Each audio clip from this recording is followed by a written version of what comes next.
Hello, my dear students. Welcome to my YouTube channel, Chemistry Tuition Classes, CTC. Students, आज से हम लोग chemistry का एक बहुत बड़ा पोर्शन स्टार्ट करने जा रहे हैं। बहुत मेजर और बहुत ही इंपॉर्टेंट भी मैं कहना चाहूँगा, क्योंकि ये जो पोर्शन है, चाहे आप कोई भी कॉम्पिटिटिव एग्ज़ाम दें, मेडिकल का, जेई का या कोई भी ऐसा एग्ज़ाम जिसमें केमिस्ट्री पूछी जा रही है, तो उसमें ये वाले पोर्शन से क्वेश्चंस बेटा जरूर बनते हैं। जी हाँ, मैं बात कर रहा हूं ऑर्गेनिक केमिस्ट्री की। बहुत ही इंपॉर्टेंट टॉपिक है और बहुत ही क्वेश्चंस इससे बनते हैं। तो आज मैं बिल्कुल स्टार्टिंग से ये पोर्शन स्टार्ट करूंगा, ऑर्गेनिक केमिस्ट्री, और हम लोग कोशिश करेंगे कि ये पोर्शन पूरे आराम से, क्योंकि अभी हमारे पास बहुत टाइम है, अभी बिल्कुल सेशन स्टार्ट हुआ है हर एक स्कूल में, और जो भी कॉम्पिटिटिव एग्जाम की तैयारी कर रहे हैं तो वो भी लगभग स्टार्टिंग में ही है, जिन्होंने स्टार्ट किया है तैयारी करना। तो ये बहुत ही हमारे पास एक लंबा टाइम है, हम लोग बिल्कुल आराम आराम से इस पोर्शन को पढ़ेंगे, और मैं कोशिश करूंगा कि आपको इस पोर्शन में बिल्कुल जीरो से, बेसिक से उठाकर आपको टॉप लेवल तक ले जाऊं। मेरी कोशिश यही रहेगी। और हाँ, अगर आपको मेरे वीडियो पसंद आए तो इनको लाइक कीजिएगा, शेयर कीजिएगा और कमेंट कीजिएगा। क्यों? क्योंकि जब आप वीडियो को लाइक, कमेंट और शेयर करेंगे और मेरे चैनल को जब आप सब्सक्राइब करेंगे, तो मुझको भी एक अंदर से मोटिवेशन मिलेगा कि मैं इस सीरीज को पूरी करूं। और ये मैं बिल्कुल आपको एक ट्यूशन की तरीके पढ़ा रहा हूं। आपको बिल्कुल 1 by 1 फीलिंग आएगी, जैसे आप घर में प्राइवेट ट्यूशन पढ़ते हैं। क्यों? क्योंकि क्लासरूम में भी पढ़ाया जा सकता है, लेकिन ये जो मैं आपको बिल्कुल ट्यूशन की तरीके पेपर और पेन से मैं आपको पढ़ा रहा हूं, तो आपको इसमें बिल्कुल ऐसी फीलिंग आएगी कि हाँ, हम बिल्कुल जैसे घर में बैठ के ट्यूशन पढ़ रहे हो। जैसे आप घर में, आप कोई ट्यूटर आता है आपको पढ़ाने, तो जैसे आप घर में बिल्कुल बैठकर पढ़ते हैं, आपको बिल्कुल वही फीलिंग आने वाली है और आपको बहुत ही मजा आएगा पढ़ने में। मैं आपसे दावा करता हूं। प्लीज मेरे चैनल को प्रमोट जरूर कीजिए, सब्सक्राइब कीजिए, लाइक कीजिए, कमेंट कीजिए, शेयर कीजिए, क्योंकि इससे मुझे भी बहुत अंदर से मोटिवेशन मिलेगा और मैं ये सीरीज पूरी कंप्लीट करूंगा। तो चलिए शुरू करते हैं बिल्कुल बेसिक से। जी, तो हमारा टॉपिक है आज का इंट्रोडक्शन ऑफ ऑर्गेनिक केमिस्ट्री। ठीक है ना? आज के इस लेक्चर में, इस वीडियो में सिर्फ हम लोग ऑर्गेनिक केमिस्ट्री का इंट्रोडक्शन देखेंगे। देखिए, ऑर्गेनिक केमिस्ट्री क्या है? तो सीधी सी बात है, जैसे ही आप लोग ऑर्गेनिक केमिस्ट्री सुनते होंगे तो आपके दिमाग में एक वर्ड आता होगा ऑर्गेन, और वह आना भी चाहिए। क्यों? क्योंकि जो ये ऑर्गेनिक वर्ड है, ये ग्रीक वर्ड ऑर्गेनॉन से लिया गया है। Organon means which is organ. तो ऑर्गेन बिल्कुल सही है, अभी आगे हम लोग इसको देखेंगे भी। लेकिन ये ऑर्गेनिक केमिस्ट्री है क्या? तो सबसे पहली बात मैं आपको बताना चाहूंगा कि ये जो ऑर्गेनिक केमिस्ट्री है, ये केमिस्ट्री की एक ब्रांच है। जैसे कि हमें पता है कि केमिस्ट्री की 3 मेजर ब्रांचेस होती हैं: फिजिकल केमिस्ट्री, ऑर्गेनिक केमिस्ट्री और इनऑर्गेनिक केमिस्ट्री। तो हमने देखा कि जो ऑर्गेनिक केमिस्ट्री है, ये इन तीनों में से एक ब्रांच है इसकी, केमिस्ट्री की। तो क्या करते हैं इसमें हम लोग? तो ये केमिस्ट्री की ब्रांच है जिसमें हम लोग साइंटिफिक स्टडी करते हैं उन कंपाउंड्स की जिनमें कार्बन होता है। Means that it is a branch of science in which we study about carbon containing compounds, which can we say that scientific study of carbon containing compounds। ये जो carbon containing compounds हैं, इन्हीं को बेटा हम लोग ऑर्गेनिक कंपाउंड्स बोलते हैं। इन्हीं को हम लोग क्या बोलते हैं? Organic compounds. ये ऑर्गेनिक वर्ड जो आया है, अभी मैंने आपको डिस्कस किया, पहले हम लोग इसी को एक्सप्लेन कर देते हैं कि ये ऑर्गेनिक वर्ड आया कहां से। ये जो ऑर्गेनिक वर्ड है, it is come from Greek word Organon. ये किससे आया? ऑर्गेनॉन से आया। Organon means organ. Organ means, organ क्या होते हैं? ऑर्गन को बेसिकली हम लोग बोलते हैं अंग। क्या बोलते हैं? अंग। और ये अंग, देखो अंग तो पार्ट्स भी हो सकता है, पार्ट्स भी बोलते हैं, लेकिन जहां पर भी ऑर्गन वर्ड आ गया, मीन्स दैट हम बात कर रहे हैं लिविंग थिंग्स की। यानी लिविंग थिंग्स का कोई पार्ट है जिसको हम लोग बोलते हैं ऑर्गन। जैसे बॉडी पार्ट्स, तो बॉडी पार्ट्स को हम लोग क्या बोलते हैं? ऑर्गन। ठीक है। अब यानी इसका मतलब ये जो ऑर्गन है which is related from living organism. तो अगर हम ऑर्गेनिक कंपाउंड्स पूछें कि ऑर्गेनिक कंपाउंड्स क्या होते हैं, तो आप लोग क्या बताएंगे? तो ऑर्गेनिक कंपाउंड जो होते हैं, यानी वो सभी कंपाउंड जो किससे आते हैं? जो आते हैं हमारे लिविंग ऑर्गेनिजम्स। ठीक है, लिविंग ऑर्गेनिजम्स। 1828 के पहले, 1828 के पहले यही कॉन्सेप्ट था ऑर्गेनिक कंपाउंड्स को लेकर, यानी वो सारे के सारे कंपाउंड्स जो लिविंग ऑर्गेनिज्म से आते हैं, the compounds which derive from living organism, they are known as organic compound. ठीक है ना? क्योंकि 1828 के पहले जो हमारी वाइटल फोर्सेस थ्योरी थी, वो वाइटल फोर्सेस थ्योरी यही बताती थी कि जो हमारे ऑर्गेनिक कंपाउंड्स हैं, जैसे अमोनिया, अमोनिया की हम बात करें, जो पहला ऑर्गेनिक कंपाउंड डिस्कवर हुआ अमोनिया, तो अमोनिया जो बनता है वो 1828 के पहले मानना ये था कि वो सिर्फ और सिर्फ लिविंग ऑर्गेनिज्म नहीं बन सकता है। यानी ह्यूमन बॉडी हो चाहे एनिमल बॉडी, मतलब कोई भी लिविंग थिंग है और उसके अंदर जो अमोनिया यूरिया बनता है, वही केवल यूरिया बन सकता है और इसके अलावा कहीं यूरिया बन ही नहीं सकता। ठीक है। फिर इसके बाद एक साइंटिस्ट हुए फ्रेडरिक वोलर, जिन्हें हम लोग मॉडर्न ऑर्गेनिक केमिस्ट्री का क्या बोलते हैं बेटा? फादर भी बोलते हैं, फ्रेडरिक वोलर। ठीक है। ये फ्रेडरिक वोलर कौन थे? फ्रेडरिक वोलर जो थे, इन्होंने 1828 में एक लैब में एक्सपेरिमेंट किया। ये एक्सपेरिमेंट ऑर्गेनिक केमिस्ट्री में एक बहुत बड़ा अचीवमेंट था। इन्होंने लैब में ही क्या कर दिया? यूरिया का फॉर्मेशन कर दिया। किससे? अमोनियम साइनेट से। इन्होंने अमोनियम साइनेट लिया और अमोनियम साइनेट को क्या कर दिया? हीट किया लैब में, जिससे यूरिया बन गया। तो इन्होंने बताया कि हम क्या कर सकते हैं, हम यूरिया को नॉन लिविंग थिंग से भी बना सकते हैं। यानी यूरिया बनने के लिए लिविंग ऑर्गेनिज्म यानी लिविंग थिंग का होना जरूरी नहीं है। यानी ऐसा जरूरी नहीं है कि यूरिया सिर्फ लिविंग थिंग यानी लिविंग ऑर्गेनिज्म में ही बने। इसको हम लोग नॉन लिविंग थिंग यानी लैब में भी हम लोग क्या कर सकते हैं? बना सकते हैं। यही एक्सपेरिमेंट इनका ऑर्गेनिक केमिस्ट्री में एक बहुत बड़ा अचीवमेंट था। यहां से ऑर्गेनिक केमिस्ट्री का एक बहुत बड़ा स्कोप आ गया। यानी यहां से नंबर ऑफ कंपाउंड्स क्या होने लगे? डिस्कवर होने लगे और लैब में बनाए जाने लगे इस एक्सपेरिमेंट को लेकर। क्योंकि इसके पहले लोगों का मानना था कि ऑर्गेनिक कंपाउंड सिर्फ और सिर्फ लिविंग ऑर्गेनिज्म से ही मिलते हैं।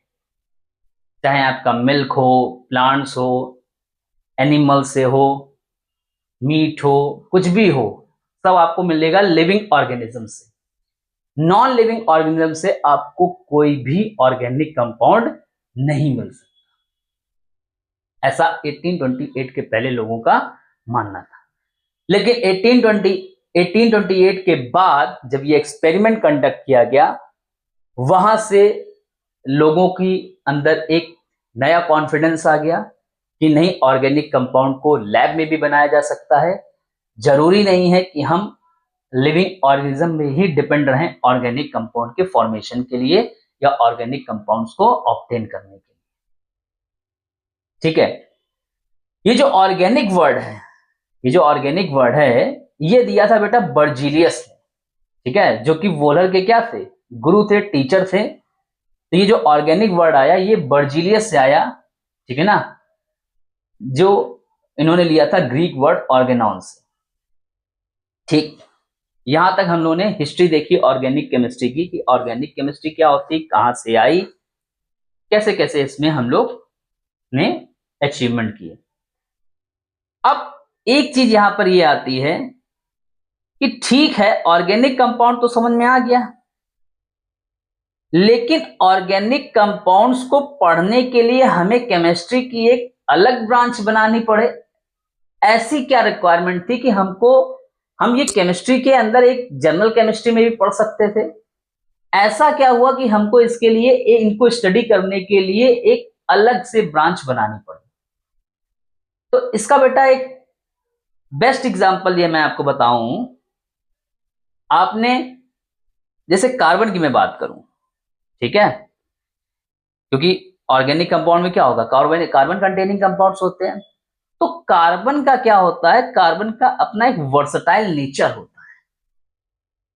यानी अगर हम पूरे वर्ल्ड में नंबर ऑफ कंपाउंड्स को देखें तो हम पाएंगे जो 90% कंपाउंड हैं या उससे ज्यादा, वो सिर्फ और सिर्फ ऑर्गेनिक कंपाउंड है।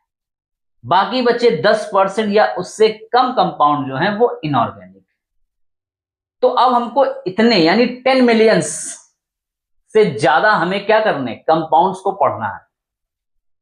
तो इनको हम लोग एक जनरल केमिस्ट्री में तो पढ़ नहीं सकते, तो इनको स्टडी करने के लिए, इनके बारे में स्टडी करने के लिए हमने क्या किया, केमिस्ट्री की एक अलग से ब्रांच बनाई। ठीक है, तो अब क्वेश्चन यहां पर यह अराइज होता है कि ऑर्गेनिक कंपाउंड इतने ज्यादा नंबर्स में क्यों होते हैं?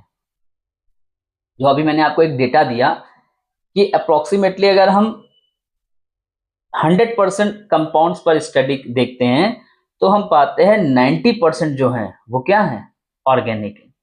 तो इसके पीछे का रीजन क्या है कि ऑर्गेनिक कंपाउंड्स इतने ज्यादा नंबर्स में क्यों पाए जाते हैं? तो उसके पीछे के रीजन को समझने के लिए हमें कार्बन का वर्सटाइल नेचर समझना पड़ेगा कि कार्बन का वर्सटाइल नेचर क्या होता है, क्यों कार्बन के अंदर ऐसी क्या टेंडेंसी होती है कि वो सबसे ज्यादा ऑर्गेनिक कंपाउंड बनाता है। तो कुछ मैंने यहां पर आपको रीजंस बताए हैं जो कार्बन के वर्सटाइल नेचर को क्या करते हैं, एक्सप्लेन करते हैं। जैसे फर्स्ट मैं बात कर रहा हूं कैटिनेशन की। किसकी बात कर रहा हूं, कैटिनेशन। कैटिनेशन मींस इसको हम लोग सेल्फ लिंकेज टेंडेंसी भी बोलते हैं। यानी जब कोई एटम अपने ही एटम के साथ क्या होने लगे, बाइंड होने लगे, और बाइंड होकर स्ट्रेट चेन, ब्रांच चेन या क्लोज चेन बनाने लगे, तो इस टेंडेंसी को हम लोग बोलते हैं कैटिनेशन। और ये जो कैटिनेशन होता है ये मोस्टली आप देखेंगे पी ब्लॉक एलिमेंट्स के अंदर होता है, जैसे फास्फोरस हो गया, सल्फर हो गया, कार्बन हो गया। तो इन एलिमेंट्स में भी देखें तो जो कैटिनेशन की टेंडेंसी होती है वो कार्बन के अंदर क्या होती है, सबसे ज्यादा होती है, कार्बन के अंदर सबसे ज्यादा होती है। तो पहली बात तो ये हो गई कि कार्बन के अंदर सेल्फ लिंकिंग टेंडेंसी होने की वजह से वो आपस के में एटम के साथ ही क्या हो जाते हैं, बाइंड हो जाते हैं, और बाइंड होकर straight chain, branch chain, close chain किसी भी फॉर्म में a number of organic compounds क्या कर सकते हैं, फॉर्म कर सकते हैं। ठीक है, वेरी गुड। दूसरा जो सबसे बड़ा रीजन है ऑर्गेनिक कंपाउंड्स के, इतने ज्यादा ऑर्गेनिक कंपाउंड्स होने के पीछे, दैट इज टेट्रावैलेंसी। टेट्रावैलेंसी यानी कार्बन के, जैसे हम कार्बन की बात करें तो कार्बन का एटॉमिक नंबर होता है 6, यानी क्या हो जाएगा 2,4, यानी 1s2, 2s2 और 2p2। इसके हम देखें आउटर मोस्ट शेल में बेटा क्या है, 4 इलेक्ट्रॉन्स। इसके आउटर मोस्ट शेल में क्या है, 4 इलेक्ट्रॉन्स। यानी इसका मतलब ये हुआ कि ये क्या कर सकता है, इसकी बॉन्डिंग में चारों इलेक्ट्रॉन पार्टिसिपेट कर सकते हैं। यानी ये 4 कोवैलेंट बॉन्ड्स क्या कर सकता है, फॉर्म कर सकता है। ठीक है ना। तो ये जो 4 कोवेलेंट बॉन्ड बनाता है, यानी जब ये 4 कोवेलेंट बॉन्ड बनाता है 4 वैलेंस इलेक्ट्रॉन होने की वजह से, तो यही इसको अलाउ करते हैं वाइड वैरायटी ऑफ एटम्स के साथ कनेक्ट होने के लिए। ये कार्बन अपने साथ तो लिंक हो ही सकता है, ऊपर देख चुके हम लोग कैटेनेशन, नाइट्रोजन के साथ, ऑक्सीजन के साथ, हाइड्रोजन के साथ, हैलोजन के साथ, मतलब वाइड वैरायटी ऑफ एटम्स, कई सारे एटम्स के साथ ये क्या कर सकता है, कोवेलेंट बॉन्ड बना सकता है। उसके पीछे का रीजन ये है क्योंकि इसके पास आउटर मोस्ट शेल में 4 इलेक्ट्रॉन्स होते हैं। ठीक है ना, ठीक है ना। जैसे मान लो ये आपका है 1s2, 2 इलेक्ट्रॉन हो गए। फिर ये हो गया 2s2 और ये हो गया 2p2। ये है इसकी ग्राउंड स्टेट। ये कार्बन की क्या है, ये कार्बन की है ग्राउंड स्टेट। ठीक है, ठीक। अब इसका हो गया हाइब्रिडाइजेशन। क्या हो गया, हाइब्रिडाइजेशन, यानी इंटरमिक्सिंग हो गई। क्या हो गई, इंटरमिक्सिंग, यानी ये चारों इलेक्ट्रॉन क्या हो गए, सेम एनर्जी के हो गए। तो अब ये बेटा चारों इलेक्ट्रॉन क्या कर सकते हैं, फ्री हैं। किसके लिए, बॉन्डिंग के लिए। बॉन्डिंग के लिए ये चारों इलेक्ट्रॉन क्या है, फ्री हैं, यानी sp3। अगर इन पूरे यानी एक s और 3 p का होता है तो sp3 हाइब्रिडाइजेशन होगा। एक s और एक p का होगा तो sp हो जाएगा। एक s और 2 p का होगा तो sp2 हो जाएगा। और एक s और 3 p का होगा तो sp3। यानी कुल मिलाकर कहने का मतलब ये है कि इसके 2s और 2p ऑर्बिटल्स या सबसेल्स टोटली फ्री होते हैं दूसरे एटम के साथ बॉन्ड बनाने के लिए। ठीक है, तो यानी ये इसकी जो हाइब्रिडाइजेशन होती है वो भी बहुत बड़ा रोल प्ले करती है a wide variety of atom के साथ कनेक्ट होने के लिए। ठीक है, कोई दिक्कत यहां पर, ओके, वेरी गुड। अब यही हाइब्रिडाइजेशन मैंने आपसे कहा कि एक s और 3 p भी हो सकते हैं, एक s 2 p भी हो सकते हैं और एक s 1 p भी हो सकता है। 1s एंड 1 p ऑर्बिटल्स भी आपस में क्या कर सकते हैं, हाइब्रिडाइज हो सकते हैं। ये डिफरेंट डिफरेंट हाइब्रिडाइजेशन होने की वजह से sp3, sp2 और sp होने की वजह से इसके अंदर मल्टीपल बॉन्ड फॉर्मेशन की भी क्या होती है, टेंडेंसी होती है। यानी ये कार्बन कार्बन के साथ या ऐसे कोई एटम है जो एक से ज्यादा बॉन्ड बना सकते हैं उनके साथ मल्टीपल बॉन्ड बनाने की टेंडेंसी रखता है। जैसे अगर हम डबल बॉन्ड में बात करें तो sp2, इस वाले कार्बन का भी हाइब्रिडाइजेशन sp2 और इस वाले का भी, यानी यहां पर एक s और 2p ऑर्बिटल्स क्या किए, हाइब्रिडाइज हुए। ट्रिपल बॉन्ड में करें तो sp और sp दोनों का क्या है, एक s और एक p ऑर्बिटल क्या कर रहा है, पार्टिसिपेट कर रहा है हाइब्रिडाइजेशन। ऐसे अगर हम बात करें single C bond C, single bond C, यानी यहां पर अगर हम बात करें sp3 और sp3 यानी दोनों का हाइब्रिडाइजेशन sp3।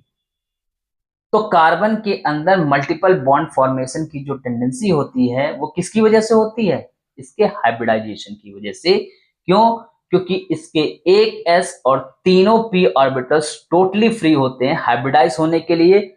और वो दोनों कैसे भी हाइब्रिडाइज हो सकते हैं, sp भी हो सकता है, sp2 भी हो सकता है और sp3 भी हो सकता है। और नेक्स्ट जो लास्ट जो बात आती है कि इसकी जो सिंगल कार्बन कार्बन के बीच में जो सिंगल बॉन्ड है, इनकी जो बॉन्ड स्ट्रेंथ होती है वो बहुत हाई होती है।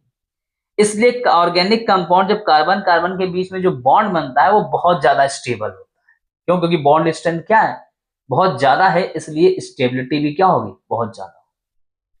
तो ये कुछ रीजन है जो कार्बन के वर्सटाइल नेचर को एक्सप्लेन करती हैं और यही रिस्पॉन्सिबल होते हैं lots of number of organic compounds formation के लिए।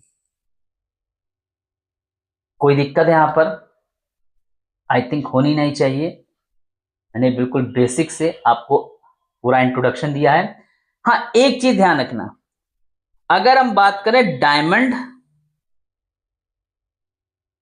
एंड ग्रेफाइट, ये क्या होंगे, ऑर्गेनिक होंगे कि नहीं होंगे?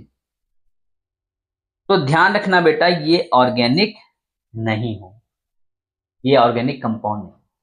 अब हम क्यों सर, इसमें तो कार्बन है। बेटा ये कार्बन के एलोट्रॉप्स हैं, यानी दे इसमें कार्बन एलिमेंट है, यानी ये कार्बन के एलिमेंट फॉर्म के एलोट्रॉप्स हैं। दे आर नॉट कंपाउंड्स, ये कंपाउंड्स नहीं है, ये कार्बन के क्या है, एलोट्रॉप्स हैं, इसलिए इनको हम लोग ऑर्गेनिक कंपाउंड्स कंसीडर नहीं करते हैं। ये बात ध्यान में रखना। ये सब पूरी चीजें पढ़ने के बाद ये अगर आपने कह दिया कि डायमंड और ग्रेफाइट भी ऑर्गेनिक कंपाउंड है, तो इसका मतलब आपने पढ़ा ही नहीं सही से। कंपाउंड्स बनने के लिए कार्बन के साथ साथ क्या होना चाहिए, कोई दूसरा एटम भी होना चाहिए। और कार्बन और ग्रेफाइट में सिर्फ और सिर्फ क्या होते हैं, कार्बन के एटम्स होते हैं, जो आपस में क्या होते हैं, एलोट्रोपिक फॉर्म, यानी डिफरेंट डिफरेंट फॉर्म में क्या होते हैं, एक दूसरे से बाइंड होते हैं। हाँ, यही अगर कार्बन के साथ में हाइड्रोजन आ जाए, जैसे hydrocarbons, they are organic compounds. अगर कार्बन और हाइड्रोजन के साथ में ऑक्सीजन भी आ जाए, yes it is organic, they are organic compounds. Aldehyde, ketones और मे बी कार्बोक्सिलिक, ठीक है। अगर कार्बन और हाइड्रोजन के साथ में नाइट्रोजन भी आ जाए, yes they are organic compounds, may be cyanides, isocyanides और एमाइंस, ठीक है। तो अगर कार्बन के साथ में कोई और एटम भी आ रहा है तो वो ऑर्गेनिक कंपाउंड में चला जाएगा। अगर कार्बन ही केवल है, एलोट्रोपिक फॉर्म, यानी कार्बन के ही एटम्स आपस में क्या है, सेल्फ लिंकिंग फॉर्म में है, और उनके साथ कोई दूसरा एटम नहीं है, तो इसका मतलब वो अभी कंपाउंड नहीं है, वो सिर्फ और सिर्फ क्या है, एलोट्रोप्स हैं, ठीक है। ये चीज आपको ध्यान रखनी है यहां पर। तो आज मैंने आपको ये इंट्रोडक्शन दिया है ऑर्गेनिक कंपाउंड का। ये जो चीज, ये नोट्स मैंने पहले से बना के रखे थे, बिल्कुल सिस्टमैटिक और इजी लैंग्वेज में, ताकि आपको पढ़ने में बिल्कुल कोई दिक्कत ना हो।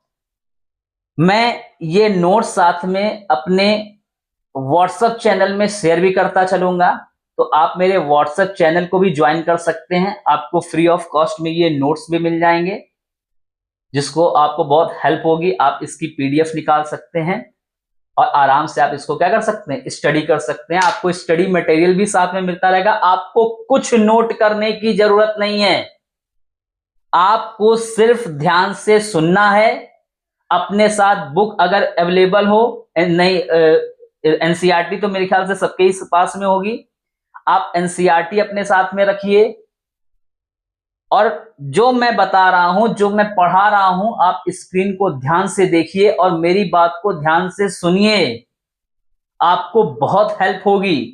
आज के बाद जब आप 10 से 12 या 15 वीडियोस देख लेंगे, तब आपको समझ में आएगा कि हाँ, कुछ हम लोग साथ में पढ़ते चल रहे हैं।